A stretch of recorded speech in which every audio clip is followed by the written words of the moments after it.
Hello students, welcome to our YouTube channel mathematics easy learning. Students देखिए, आज हम इस क्लास में वेक्टर अलजेब्रा पढ़ेंगे। मैथमेटिक्स का एक इजी टॉपिक है वेक्टर अलजेब्रा, ठीक है। उससे पढ़ेंगे, समझेंगे सभी।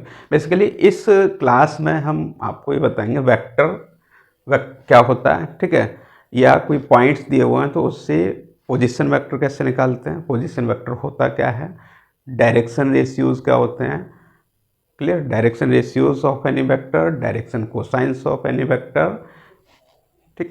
and we can also solve some questions on related to vectors, और इसमें हम बात करेंगे यूनिट वेक्टर्स, मैग्नीट्यूड, क्लियर। तो देखिए स्टूडेंट्स, स्टार्ट करते हैं हम। तो बच्चों देखो क्या है वेक्टर, क्या होता है मैथमेटिक्स में। वेक्टर क्या है, directed line segment is called a vector. Vector जैसे हमने बेसिकली फिजिकल जो क्वांटिटीज़ होते हैं, फिजिकल क्वांटिटीज उसे स्केलर और वेक्टर पार्ट में डिवाइड किया है। तो ऐसी क्वांटिटी जिनकी कंप्लीट स्टडी के लिए मैग्नीट्यूड के साथ साथ डायरेक्शन की भी रिक्वायरमेंट्स होती है, वो वेक्टर क्वांटिटी कहलाती है। तो हमें ज़्यादा तो नहीं समझना है, मैथमेटिक्स के अकॉर्डिंग वेक्टर समझना है, ठीक है। तो वेक्टर क्या होता है, directed line segment is called a vector. Suppose ये हमारा ये दिया हुआ, ठीक, ये लाइन है। अब इसमें एक एरो शो कर रहा है, इसकी डायरेक्शन ये है, तो ये एक वेक्टर हो गया। सपोज इसे हम डिनोट करेंगे ए और इसके ऊपर एरो लगा देंगे, तो A is a vector here, clear. तो बच्चों अब हम बात करेंगे, कोई भी अगर पॉइंट्स दिया हुआ है, कोई भी पॉइंट दिया हुआ है तो उसका पोजीशन वेक्टर क्या होता है, clear.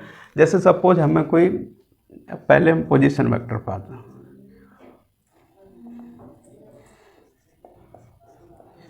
Position vector, clear students, इसमें क्या होगा, हमें कोई एक पॉइंट दिया होगा, जैसे सपोज पी पॉइंट दिया है, इसके कोऑर्डिनेट्स दिए हैं 3D में। 3D में means A B and C, clear. कोई भी 3D का पॉइंट लिया है जिसका X coordinate A, Y coordinate B, Z coordinate C है, तो इस पॉइंट का पोजीशन वेक्टर क्या होगा। तो हम क्या करते हैं इसमें, सपोज ये कार्टेशियन कोऑर्डिनेट सिस्टम लिया हमने, clear, x y and z 3D Cartesian coordinate system.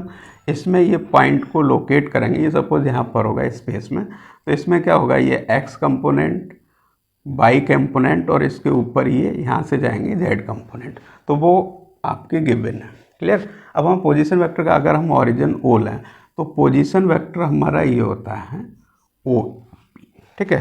तो ओ पी वेक्टर हमेशा लिखना है आपको। ओ पी कैसे लिखना है, जो भी आपके कोऑर्डिनेट्स दिए हैं एक्स वाई जेड के, उनमें आई जे के लगा के ऐड कर दो, यानी ए आई प्लस बी जे प्लस सी के। ये तो हो गया आपका पोजीशन वेक्टर, यानी कोई भी वर्टेक्स दिया हुआ है, कोई किसी भी पॉइंट के कोऑर्डिनेट्स दिए हुए हैं, तो उस पॉइंट का पोजीशन वेक्टर क्या होगा, उसमें जो एक्स वाई जेड कोऑर्डिनेट्स दिए हुए हैं उसमें आई जे के ऐड कर दिए। अब यहाँ आई जे के क्या है, तो आई जो होता है वो unit vector along the x axis, ये आई कैप, क्लियर, इधर जे कैप और इधर के कैप होता है। ये क्या होते हैं, unit vector along the x axis, y axis and z axis. अब यूनिट वेक्टर क्या होता है, ऐसा वेक्टर जिसका मैग्नीट्यूड 1 हो, क्लियर। अभी इसे डिटेल में पढ़ेंगे यूनिट वेक्टर कैसे निकालते हैं किसी वेक्टर के लिए। तो अभी फिलहाल आपको याद ध्यान रखना है, आई is the unit vector along the x-axis, j is the unit vector along the y-axis and k is the unit vector along z-axis, clear. Students ये तो हो गई हमारी बात, क्या एक पॉइंट दिया हुआ है, यानी पॉइंट के कोऑर्डिनेट दिए हुए हैं, तो उसको पोजीशन वेक्टर कैसे लिखेंगे। अब सपोज हमारे पास क्या है, जैसे दो पॉइंट दिए हुए हैं ए एंड बी, दोनों के कोऑर्डिनेट्स दिए हैं स्टूडेंट्स, ए पॉइंट और बी पॉइंट। ए के कोऑर्डिनेट्स सपोज दिए हमारे पास x1 y1 and z1, B के कोऑर्डिनेट्स दिए हुए हैं x2 y2 and z2, clear. तो हमें वेक्टर ए बी निकालना है या वेक्टर बी ए निकालना है, तो वो कैसे निकालते हैं। तो देखो पहले तो फिजिकली तो इसका सिस्टम ये होता है, जैसे हमने अभी ए का पोजीशन वेक्टर लिखा, तो यहाँ से अगर देखा जाए तो ये वेक्टर ए होगा, ओ ए आ जाएगा, ये ओ बी हो जाएगा, ठीक है।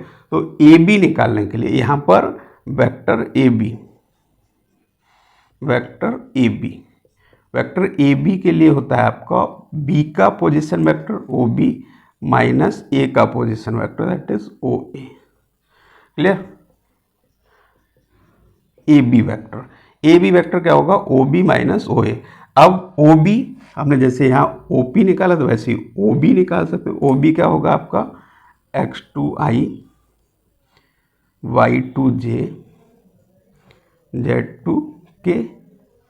इसमें से माइनस कर देना है किसे स्टूडेंट्स, ओ ए का position vector, that is X one I Y one जे और जेड वन के। क्लियर। अब स्टूडेंट्स यहाँ पर जो वेक्टर का एडिशन सब्ट्रैक्शन होता है वो क्या होता है, करस्पॉन्डिंग कंपोनेंट्स ऐड सब्ट्रैक्ट होते हैं। जैसे आई का आई के साथ, जे का जे के साथ, के का के साथ एडिशन सब्ट्रैक्शन करना है, यानी X two I minus X one I, तो इसे हम क्या लिख देंगे, X two minus X one I cap. ऐसे ही minus Y two J minus Y one J, तो हमने यहाँ प्लस लिखा और क्या लिख दिया, Y two minus Y one J cap. Similarly plus Z two minus Z one K cap. ये स्टूडेंट्स हो गया अगर दो वर्टिसेस दिए, दो पॉइंट दिए हुए हैं। क्लियर, दो पॉइंट दिए हुए हैं, उनके आपको कोऑर्डिनेट्स गिवन है और हमें वेक्टर निकालना है ए बी। तो ये फॉर्मूला यूज़ करना है, A B vector is equal to O B minus O A. यहाँ ओ बी वैक्टर बी का position vector, O A vector A का पोजीशन वेक्टर। क्लियर।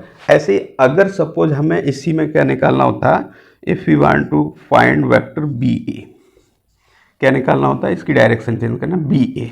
तो जब बी ए निकालेंगे तो जैसे यहाँ हमने रूल बताया था, बी ए निकालने के लिए क्या करेंगे, position vector of A minus position vector of B. Clear.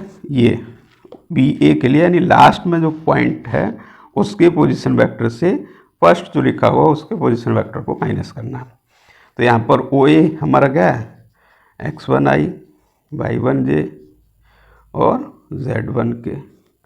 Clear. Minus x two i cap y two j cap and z two k cap. अब इनको भी सेम इसी रूल से माइनस कर दो, आई आई जे जे के से। क्लियर। तो ये हो जाएगा आपका x one minus x two i cap plus y one minus y two j cap plus z one minus z two k cap. तो ये बच्चों हो गया आपका बी ए वैक्टर।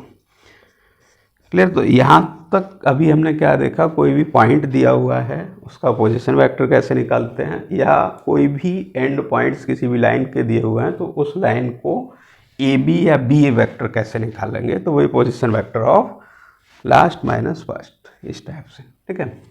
अब डायरेक्शन रेशियो और डायरेक्शन कोसाइन देखते हैं। ठीक है। देखिए स्टूडेंट्स, अब हम बात कर रहे हैं कि इसकी direction ratio and direction cosines of a vector. यानी कोई भी वेक्टर दिया हुआ है तो उसके डायरेक्शन रेशियो क्या होते हैं और डायरेक्शन कोसाइंस क्या होते हैं। तो देखिए जैसे सपोज हमने क्या लिखा, if vector A is equal to, suppose दिया हुआ है A I plus B J plus C k. Students ये कोई हमें वेक्टर दिया हुआ है, तो यहाँ डायरेक्शन रेशियोज क्या होते हैं, जो आई जे के साथ जो भी कोफिशिएंट्स होते हैं वो कहलाते हैं डायरेक्शन रेशियोज। ठीक है। तो हियर डायरेक्शन रेशियोज को डी आर भी बोलते हैं, direction ratios. Direction ratios are क्या हो गए, ए बी एंड सी। बच्चों कोई भी वेक्टर दिया हुआ है उसमें आई का कोफिशिएंट, जे का कोफिशिएंट, के का कोफिशिएंट डायरेक्ट आपका डायरेक्शन रेशियोज हो जाता है। ठीक है। एंड डायरेक्शन कोसाइंस, डीसीज बच्चों L M N cos alpha cos beta cos gamma से डिनोट करते हैं। तो L is equal to cos alpha होता है, कॉस अल्फा, और ये देते हैं A over root of A square plus B square plus C square से। ऐसे M is equal to cos beta होता है, ये क्या होता है, B over root of A square plus B square plus C square. Similarly N cos gamma,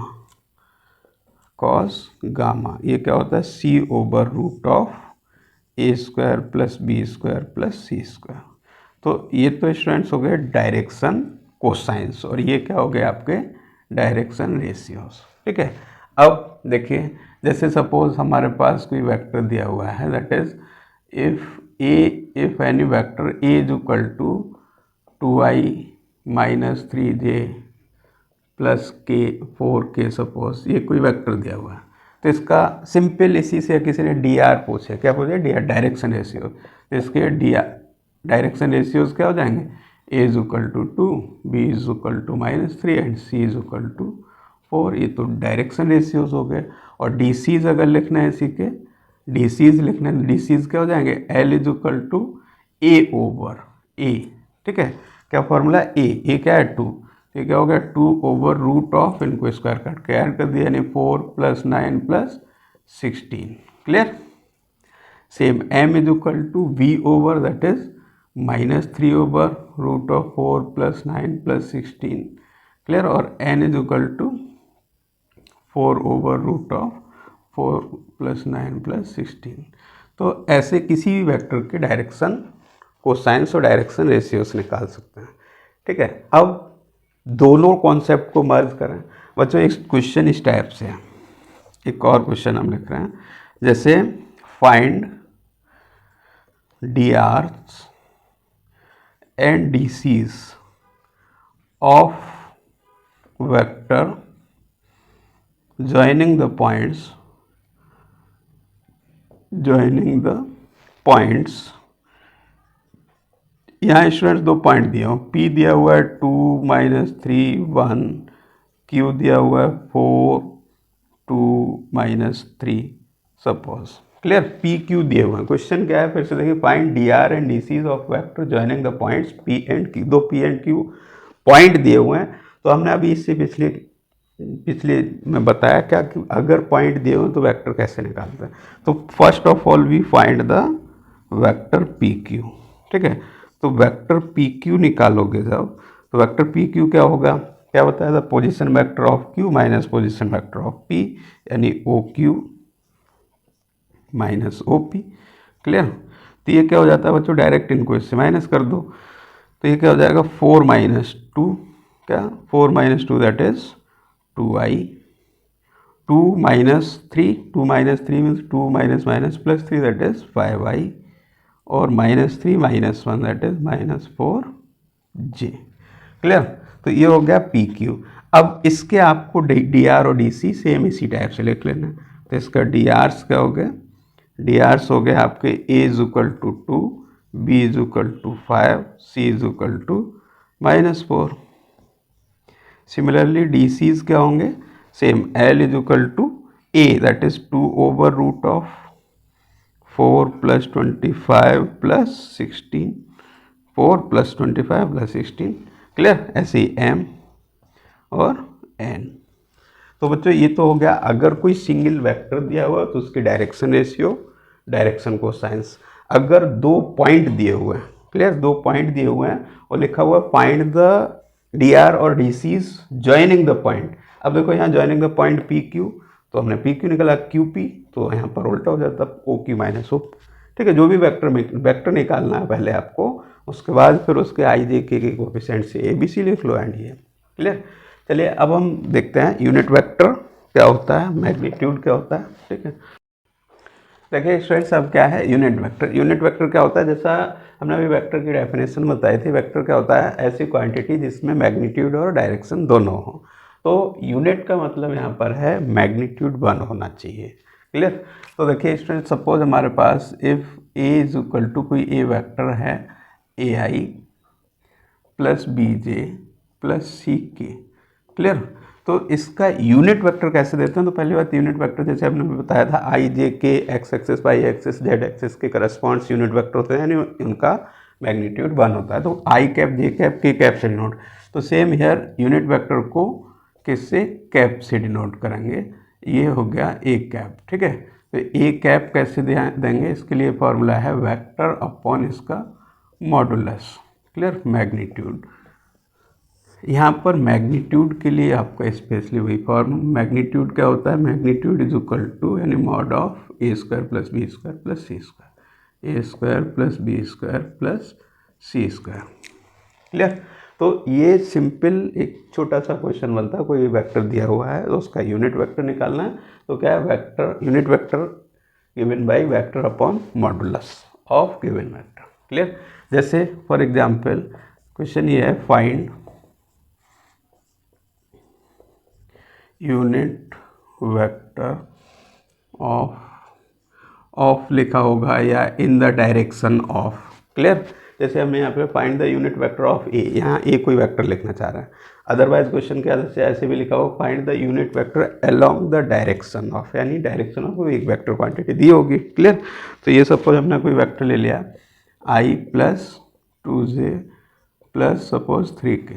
clear. ये कोई वेक्टर लिया, तो इससे हमें क्या लिखना है, यूनिट वेक्टर। तो यूनिट वेक्टर के लिए हमें क्या चाहिए, सबसे पहले मैग्नीट्यूड चाहिए, यानी मॉड ऑफ ए। तो मॉड ऑफ ए क्या होगा, रूट ऑफ, ये आपका ए, यहाँ ए होता है, ठीक है, 1 हो गया। ये आपका बी है, विद साइन लेना, और ये क्या है, सी, विद साइन लेना। तो 1 square plus 2 square plus 3 square, यानी मॉड ए आपका आ गया, क्या आ गया, 1 प्लस 4, ठीक है, प्लस 9, यानी 14 हो गया। क्लियर। अब unit vector A cap, A cap क्या हो गया, वेक्टर ए। क्लियर। क्या हो गया, vector A upon modulus of A, vector A upon modulus of A. तो वेक्टर को पुट कर दो, ये क्या हो गया, i plus 2j plus 3k upon mod क्या निकाला, 14। अब इससे चाहो तो ऐसे लिख दो, 1 upon root 14 i cap plus 2 upon root 14 j cap plus 3 upon root 14 k cap. Clear. तो ये तो हो गया स्टूडेंट्स किसी भी वेक्टर के करस्पॉन्स, किसी भी वेक्टर के करस्पॉन्स यूनिट वेक्टर कैसे निकालते हैं। क्लियर। अब ऐसे देखो एक और क्वेश्चन, जैसे क्वेश्चन ऐसे होता है, जैसे सपोज क्या दिया है, सपोज ये लिखा हुआ है find unit vector along the vector joining points. यहाँ 2 पॉइंट दे दिए, फिर से एक ए पॉइंट दिया हुआ है 2, 3, 4, ठीक है, और एक पॉइंट दिया along the vector joining the points A, एक ये पॉइंट दिया हुआ ए और दूसरा ये पॉइंट बी दिया हुआ है, सपोज 4, 3, 1। क्लियर। तो बच्चों इसमें फिर से वही, इसमें क्या 2 पॉइंट दिए हुए हैं, 2 पॉइंट को जब ज्वाइन कराओगे तो एक वेक्टर मिलेगा। तो यहाँ पर वेक्टर ए बी भी हो सकता है और बी ए भी हो सकता है। अब यहाँ चूंकि लिखा हो ज्वाइनिंग द पॉइंट सीक्वेंस में ही चलिए, तो ए बी। क्लियर। तो हमें पहले तो क्या निकालना है, ए बी वैक्टर निकालना है। क्लियर। तो ए बी वैक्टर क्या हो गया, सिंपल सा rule, x2 minus x1 that is 2i, y2 minus y1 3 minus 3 that is 0k, plus 1 minus 4 that is minus 3k। तो ये वेक्टर ए बी आ गया। अब ए बी के अलोंग यूनिट वेक्टर यानी ए बी कैप, तो वही A B का mod, अब A vector A B upon A B vector का मॉडुलस। तो चाहिए हो गया 2i माइनस 3k, जे 0 हो गया। Clear. Upon root of 4 plus 9, ठीक है, तो ये 13 हो गया। तो ये 2/√13 आई कैप माइनस 3/√13 के कैप। क्लियर। तो ये स्टूडेंट्स हो गया, कोई भी वेक्टर दिया हुआ है तो उसके करस्पॉन्ड्स यूनिट वेक्टर कैसे आपको कैलकुलेट करना है, यूनिट वेक्टर क्या होता है, ये हो गया। क्लियर। अब इसी जैसे यहाँ अभी हमने मैग्नीट्यूड की बात की है, ठीक, तो इसमें एक चीज़ और बता दूँ आपको, मैग्नीट्यूड से रिलेटेड क्वेश्चंस कैसे कैसे पॉसिबल हैं। तो इसमें दिया होता है जैसे कोई 3 वर्टिसेस दिए हुए हैं। क्लियर।